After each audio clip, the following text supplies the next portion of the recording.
Hey everybody, and welcome back to another video. So today we are taking a look at a Nexus 6P.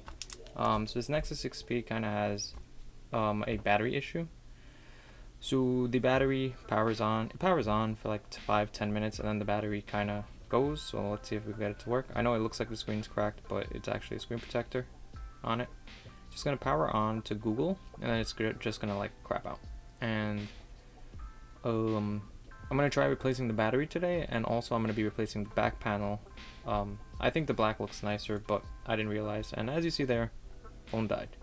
So I'm going to be replacing battery and back panel just because somewhere around here, if you notice, it's kind of like chewed up. And there's like a weird issue. Actually, no, right here.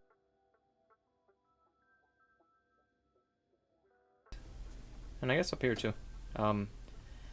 So yeah, we're going to be replacing the battery and the back.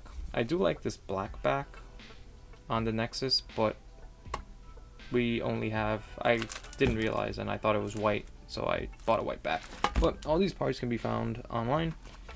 So this is the battery we got. I bought it on Amazon for like 14 bucks. Pretty good reviews. Comes with all the tools we need, so I'm assuming we're going to need screwdrivers, a pry tool to open it, SIM card tool, suction cup, and of course our back comes with SIM card tool and the top and bottom, because we're going to need to heat it up to remove this. So I guess we can get started. So first step I'm going to do is take out everything. I'm going to try to only use tools that came with it to make it a bit more practical, because I feel like if you're doing this at home, you probably don't have a lot of tools, nor do you want to spend your money on a lot of tools if this is like your daily driver. So first step, I'm going to remove the SIM card slot, which is on the left side. Once I got that out,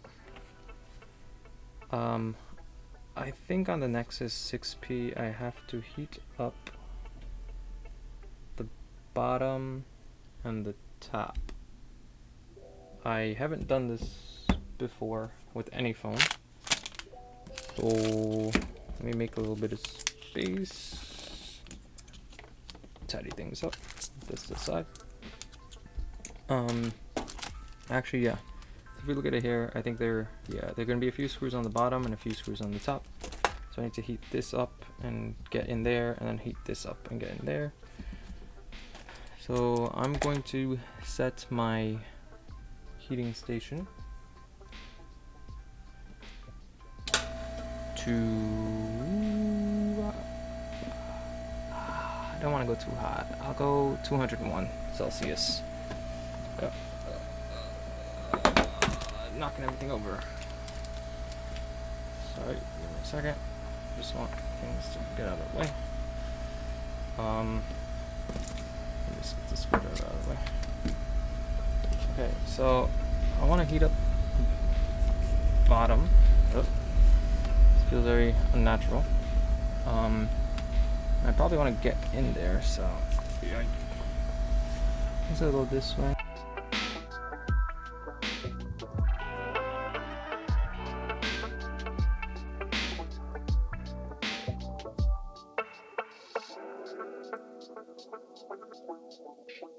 Just want to get warm. Let's see. Yeah, I don't know how I'm gonna get in there. How's about we split the difference, all right? Here's what I think. Dude, I think that you're right and that it should be a private thing, because the last thing you want to do is walk around with your cheeks all gaunt saying, it's because I'm fasting.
So I have the top off. Seems very hard. I had to pry in and make damage it over here. It just, yeah.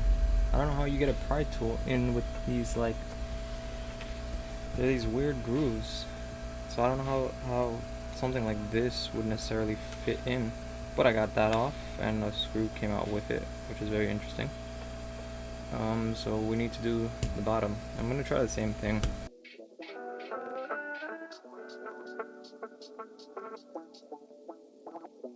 Yeah, who's right? Am I right? Is she right? Are we both right? Oh, how's about we split the difference, all right? Here's what I think. Dude, I think that you're right and that it should be a private thing because the last thing you want to do is walk around with your cheeks all gaunt saying, it's because I'm fasting.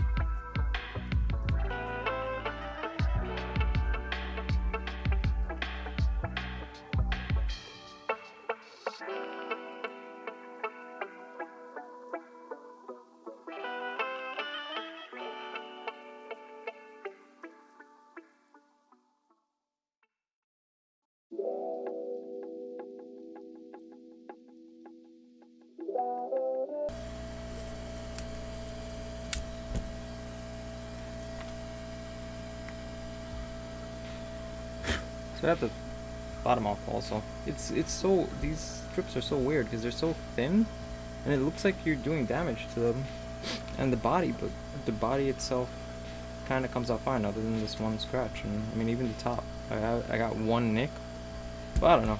These are really hard to take out. I don't know if I'm doing something wrong, but I got replacements, so it's, I guess it's fine.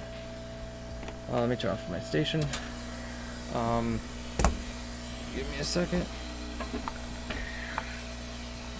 So the next step would be to remove, I'm guessing,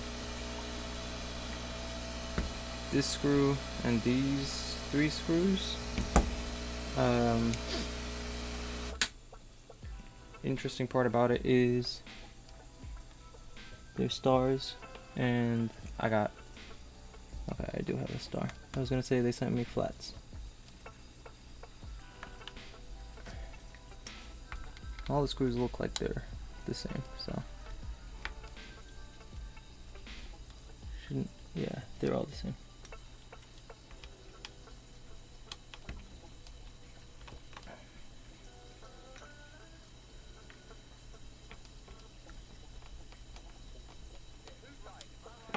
There are 2 on top, but yeah. This one looks like it's gonna give me a hard time.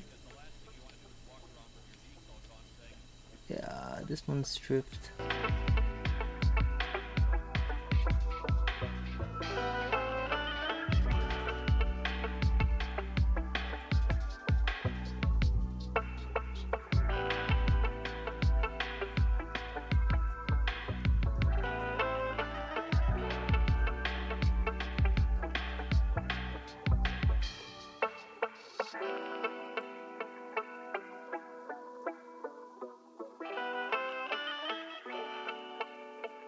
Now I gotta get this bad boy off. So I think we lift.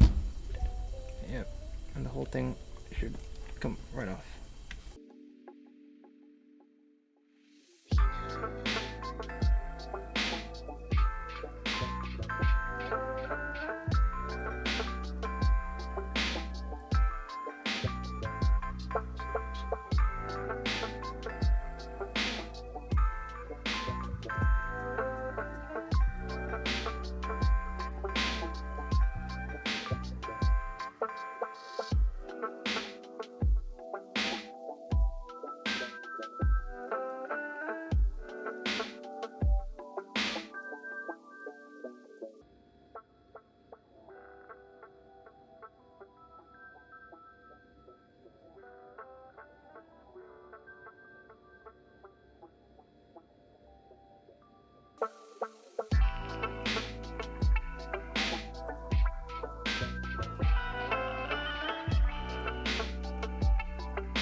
So over here I noticed that there's one extra screw under the water seal, so I had to remove that, and then once that's removed, the front was just able to pop right off.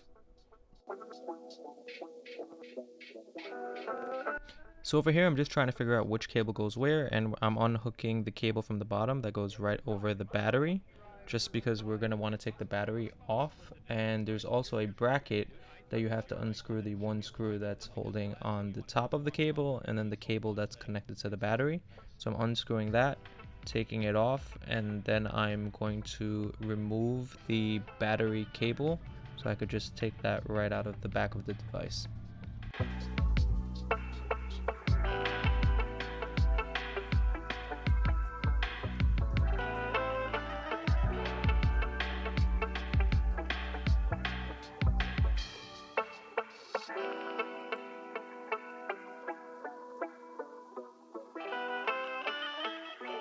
So I will say over here it does look like there's a lot of effort being put in to pull out the battery, but it was actually not held on too well like the iPhones and stuff where you have to break stuff. It was pretty straightforward. You just kind of get in there with the small pry tool, pull it out, and to put the new one on, it's as simple as taking it out of the wrapping that it comes in, putting it back in place, and just putting the cables back exactly the way you took it out.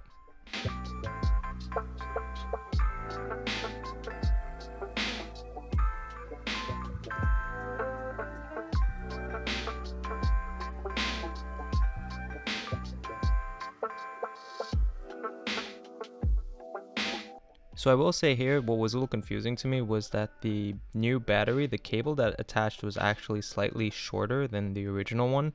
So when I was fitting it back in, it was fitting slightly crooked, but it still managed to work. So what I ended up doing was just slightly shifting the battery a little to the left, and then plugging everything back in and just screwing it back down to make sure it works. And in the end, it all worked just fine.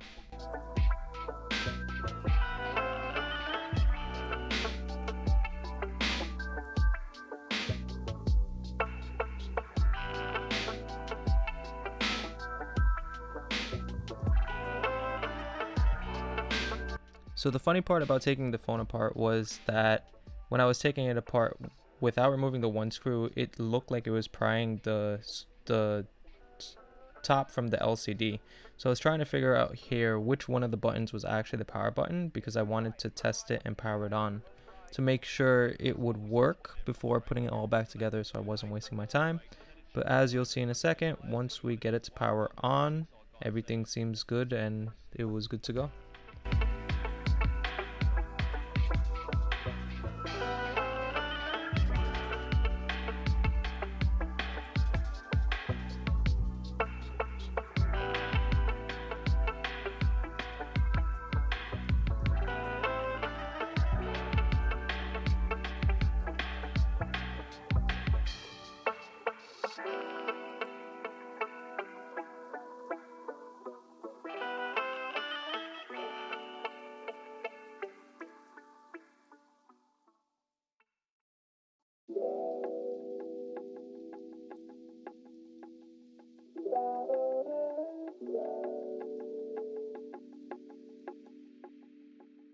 So once I got to power on, I just wanted to go through the initial setup and test out a few button presses just to make sure that everything was working fine, because like I did state, since this was the first time I was using it, I did kind of pry the screen wrong to begin with. So just make sure you get all your screws out so it'll just smoothly fall off. Once I get it to work, I power it off because, you know, I don't want to destroy it any further in case if any cables or stuff get removed. We're going to just do everything in reverse, so I'm going to want to screw back on the bracket that was covering the battery connector and all the other random connectors that I couldn't figure out were being used for. I'm guessing one was for charger and one was probably for the screen. So once we screw that back on, all we have to do from there is put the new back cover on, screw that down, and we should be good to go.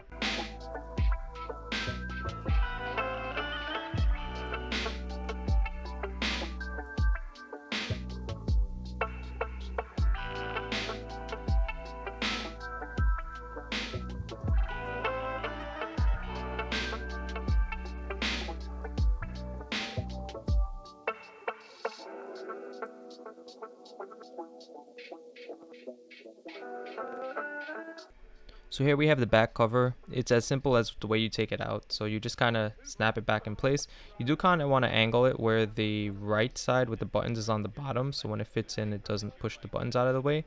But you just basically snap it back in place, all the clips back in all around. And then you're going to want to put the 3 screws on top and the 4 screws on the bottom. I just wanted to make sure that the button presses were fine. It did fix the issue of the button pressing from the black case since it was bent in that spot. The buttons did seem mushy, but now they were fine. So here I'm just screwing back all the screws. So I'm going to do the 4 on the bottom, 3 on the top, and then we're going to be good to go. I didn't put back the 2 covers over the top and bottom in the video just because I actually wanted to charge the phone and use it for a while to make sure everything was fine, and it did seem like those were the hardest to take out to begin with. So I do believe if I wanted to like fix any issues, that would be another hard part. So I do recommend, if you are planning on replacing the battery or anything inside the Nexus 6P, you should probably get replacement ones, because I just don't see a way to take those out and put them back without damaging them. As I said, the pick didn't seem to work. I ended up using one of those small little flathead that came with it, and I really had to pry in there. So just save yourself some time and get those extra. They're probably like $2 or $3 on the side. I'll leave a link down below to everything. Here I'm just testing out the phone once again to make sure everything's fine, and everything did seem like it was good to go, and I can verify a day later that everything does work. I'm actually saying here that I'm not going to put that back on for now, but basically the phone got fixed, works perfectly fine. Other than that, thanks for watching the video. Like, comment, subscribe, give it a thumbs up if you found it useful or enjoyable. Don't if you don't, and I will see you guys in the next video.